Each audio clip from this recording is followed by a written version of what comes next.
महायुतीची उद्या संयुक्त पत्रकार परिषद होणार आहे। आगामी लोकसभा निवडणुकीच्या पार्श्वभूमीवर पत्रकार परिषद होते आहे। भाजप, शिवसेना, राष्ट्रवादीसह महायुतीची ही संयुक्त पत्रकार परिषद आहे।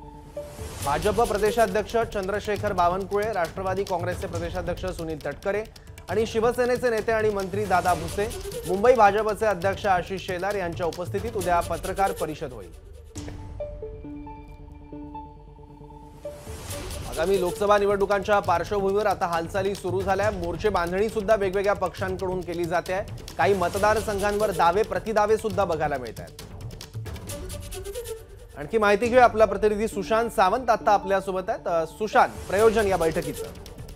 सौरभ, आपण जर बघितलं असेल तर आगामी लोकसभा निवडणुकीसाठी महायुतीकडून विशेष तयारी केली जाते।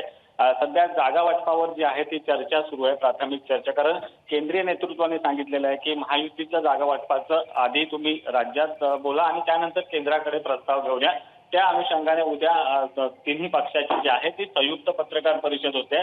भाजप, शिवसेना, राष्ट्रवादी या तिन्ही पक्षाची संयुक्त पत्रकार परिषद होते। या पत्रकार परिषदेला भाजपचे प्रदेशाध्यक्ष चंद्रशेखर बावनकुळे असतील, राष्ट्रवादी काँग्रेसचे प्रदेशाध्यक्ष सुनील तटकरे आणि शिवसेनेचे नेते आणि मंत्री दादा भुसे, त्यासोबत मुंबई भाजप अध्यक्ष आशिष शेलार देखील या पत्रकार परिषदेत उपस्थित असतील।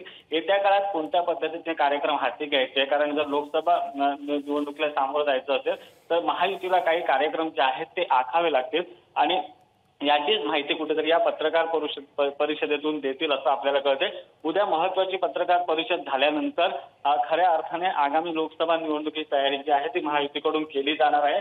प्रत्येक लोकसभा मतदारसंघात तिन्ही पक्षांनी कसं काम करायचं त्याची माहिती देखील या पत्रकार परिषदेतून दिली जातील असं आपल्याला कळते। सौरभ, ठीक आहे सुशांत, धन्यवाद या माहितीबद्दल। एबीपी माझा, उघडा डोळे बघा नीट।